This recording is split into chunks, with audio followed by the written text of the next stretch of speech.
আমাদের এই সাবকন্টিনেন্ট তথা এই উপমহাদেশে সাম্প্রতিক যে রাজনৈতিক অস্থিরতা লক্ষ্য করা যাচ্ছে, পাকিস্তান, ভারত, বাংলাদেশ, নেপাল, শ্রীলঙ্কা, মানে দক্ষিণ এশিয়া আমি বলতে পারি, এই যে রাজনৈতিক অস্থিরতা, সরকার পতন হয়ে যাচ্ছে, রাজনৈতিক দলগুলি পালাচ্ছে, নেতাকর্মীদের বাড়িতে হামলা হচ্ছে, এই রাজনীতির উসিলায় সাম্প্রদায়িক দাঙ্গা সৃষ্টি হচ্ছে।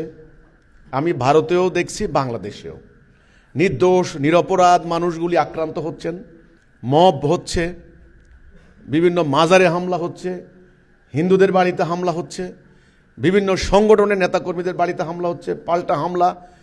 এই সমস্ত ব্যাপারে শুধু সম্প্রদায়ের মধ্যে সীমাবদ্ধ নয়, রাষ্ট্রে রাষ্ট্রে একটা দ্বন্দ্ব শুরু হয়ে যাচ্ছে। সীমানায় সীমানায় একটা সংঘাত, হামলা, পাল্টা হামলার পরিস্থিতি সৃষ্টি হয়ে গেছে। বাংলাদেশের রাজনৈতিক পট পরিবর্তনে ভারতের বিরুদ্ধে উত্তাল বাংলাদেশের এখন রাজনীতি। ভারতেও তেমনি বাংলাদেশের বিরুদ্ধে সাংঘাতিক চরম উত্তাল। বিভিন্ন সংগঠন অলরেডি সরকারকে আলটিমেটাম দিয়েছে এবং সেখানে নির্মমভাবে বাংলাদেশি বলে আখ্যা দিয়ে বহুত মানুষকে হত্যাও পর্যন্ত করা হয়েছে। পুশ ইন করার চেষ্টা করা হচ্ছে। ওদিকে পাকিস্তানেও একই অবস্থা। পাকিস্তান চেষ্টা করছে বাংলাদেশের সাথে একটা জোট করতে, সামরিক জোট, অর্থনৈতিক জোট করতে, ভারতকে ঠেকানোর জন্য। ভারত আবার চেষ্টা করছে তাদেরকে ঠেকানোর জন্য পাকিস্তানের ভেতরে খালিস্তান আন্দোলন, আবার অন্য অন্য সীমান্ত প্রদেশে তালেবানদের সাথে সংঘর্ষের একটা সিস্টেম করে দিতে। অর্থাৎ একটা সাংঘাতিক উথাল পাতাল পরিস্থিতি। এমত অবস্থায় আমি ভারতের নীতি নির্ধারক, বাংলাদেশের নীতি নির্ধারক, পাকিস্তানের নীতি নির্ধারক, আমি সকলের কাছে স্বনির্বন্ধ অনুরোধ যেটা করতে চাই, আমরা হিজবুত তৌহিদ আন্দোলন, আমরা একটা আদর্শ নিয়ে কাজ করি। আমরা পরিষ্কার কথা বলেছি, আপনারা উগ্রবাদের কথা বলেন, সাম্প্রদায়িক হামলার কথা বলেন, এখানেও হচ্ছে, ওখানেও হচ্ছে। আমাদের এখানেও দেখা যাচ্ছে বিভিন্ন সাংস্কৃতিক সংগঠনের উপর হামলা চালানো হচ্ছে, পত্রিকার কার্যালয়ে হামলা চালানো হচ্ছে, মানুষের বাক স্বাধীনতাকে রুদ্ধ করা হচ্ছে। এখানে আমরা এদেরকে উগ্রবাদী বলতে পারি, সাম্প্রদায়িক গোষ্ঠী বলতে পারি। একইভাবে ভারতেও কিন্তু সেটা হচ্ছে, পাকিস্তানেও হচ্ছে। তাহলে এই সংকটটা কেবল আমার সংকট নয়, এটা আপনারও সংকট, এটা আঞ্চলিক সংকট, এই ভারতবর্ষের তথা দক্ষিণ এশিয়ার সংকট। আমি মনে করি এই সংকট যখন এখানে শুরু হবে, আপনাদের ওখানেও শুরু হবে। দিল্লিতে হলে ইসলামাবাদ নিরাপদ থাকবে না, ইসলামাবাদ হলে ঢাকাও নিরাপদ থাকবে না। আমি বলতে চাই, আমরা দীর্ঘদিন পাশ্চাত্য সভ্যতার দাসত্ব করেছি। তাদের তৈরি করা সভ্যতা 300 বছর তারা আমাদেরকে শাসন করেছে। আজকেই না আমরা পাকিস্তান, বাংলাদেশ, ভারত আলাদা হলাম। আমাদের এই জেনারেশনকে সঠিক ইতিহাস জানাতে হবে। আমাদের এই ভারতবর্ষের মানুষগুলা ঐতিহাসিক কাল থেকে আমরা বিশ্বাসী সমাজ। হ্যাঁ, হিন্দুরা ভগবানকে বিশ্বাস করেন, আমরা আল্লাহকে বিশ্বাস করি। তারা অবতার, মানে ভগবানের পক্ষ থেকে মানুষকে সঠিক পথ দেখানোর জন্য অধর্মের বিরুদ্ধে ধর্ম স্থাপনার হেতু অবতারবাদে বিশ্বাস করেন।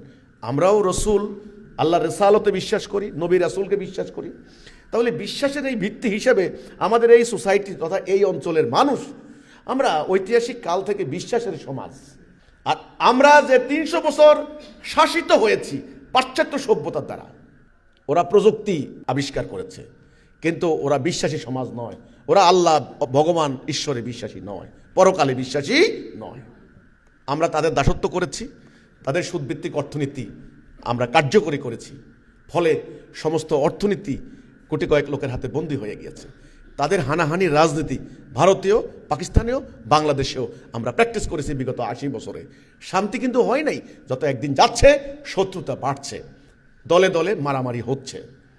এখন ধর্মভিত্তিক দল, বাম আদর্শের দল, জাতীয়তাবাদী দল, গণতান্ত্রিক দল, নানান কিসিমের দল, আসলে সকল দলের উদ্দেশ্যই একটা, ক্ষমতার মোহ, ক্ষমতা দখল করা, এছাড়া আর কিছু না। এই জন্য আমরা বলতে চাই, দীর্ঘদিন থেকে আমরা এই সাম্রাজ্যবাদীদের দাসত্ব করেছি, ফলে আমাদের নীতি নৈতিকতা হারিয়ে গিয়েছে।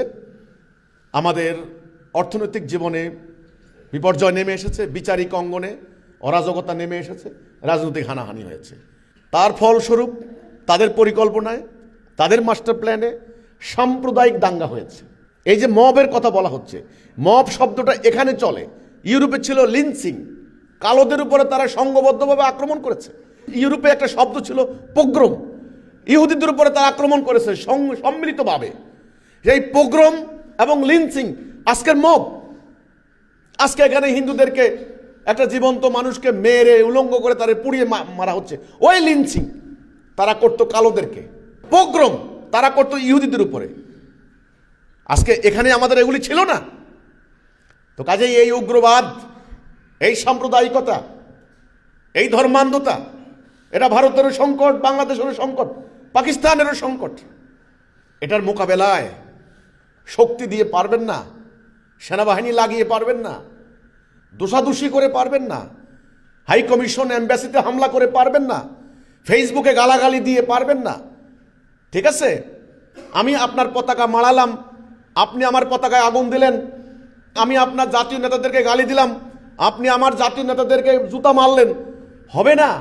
শত্রুতা আরো বাড়বে, যুদ্ধের পরিবেশ আরো হবে, হানাহানি হবে, ওরা উড়ে আসবে, অস্ত্র বিক্রি করবে, জঙ্গি বিমান বিক্রি করবে, ওদের সম্পত্তি আরো ফুলে ফেপে হবে, আমরা আরো দরিদ্র হয়ে যাব, আমরা আরো উদ্বাস্ত হব।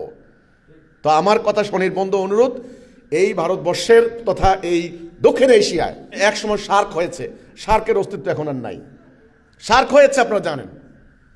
তো কাজেই দক্ষিণ এশিয়ার এই চরম পরিস্থিতির মোকাবেলা করার জন্য আমি একটা প্রস্তাব দিচ্ছি। আমার প্রস্তাবটা হচ্ছে একটা আদর্শ, একটা গাইডেন্স, এটাকে আমি বলি ডিভাইন গাইডেন্স, আল্লাহ প্রদত্ত, স্রষ্টা প্রদত্ত একটা আদর্শ।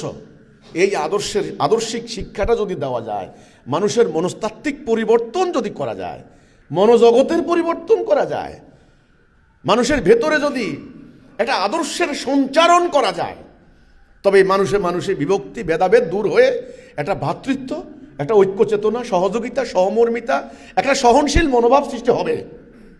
এক আদম সন্তান, আমরা এক পিতামাতার সন্তান, আমরা ভাই বোন, আমাদের মধ্যে এই হানাহানি থাকবে না। কাজেই আমার বক্তব্য, আমার প্রস্তাবনা, এই আদর্শটা আমরা তুলে ধরছি, আমরা এই আদর্শটা দিতে চাই।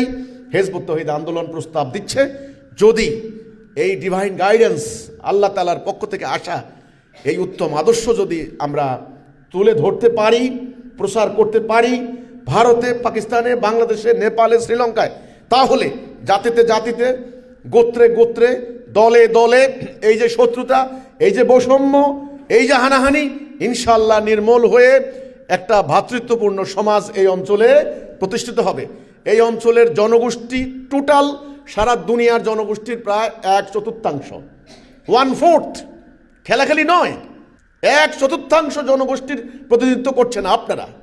800 কোটি মানুষের মধ্যে 200 কোটির উপরে এই এলাকায়। এটা একটা মার্কেট, এটা একটা বাজার বিশাল। তো কাজেই এখানে আমার স্বনির্বন্ধ অনুরোধ থাকবে, পারস্পরিক বিদ্বেষ নয়, হানাহানি নয়, শত্রুতা নয়, এই উগ্রবাদ, সাম্প্রদায়িকতা ধর্মের নামে হোক আর রাজনীতির নামে হোক, এই বাড়াবাড়ি নির্মূল করতে হলে একটা সঠিক আদর্শ আল্লাহ তাআলার পক্ষ থেকে আমরা উপস্থাপন করছি। আমাদের এই আদর্শটাকে সবাই বিবেচনা করার জন্য আমি অনুরোধ করছি, আহ্বান করছি। আল্লাহ হাফেজ, সালামু আলাইকুম ওয়া রাহমাতুল্লাহি ওয়া বারাকাতুহু।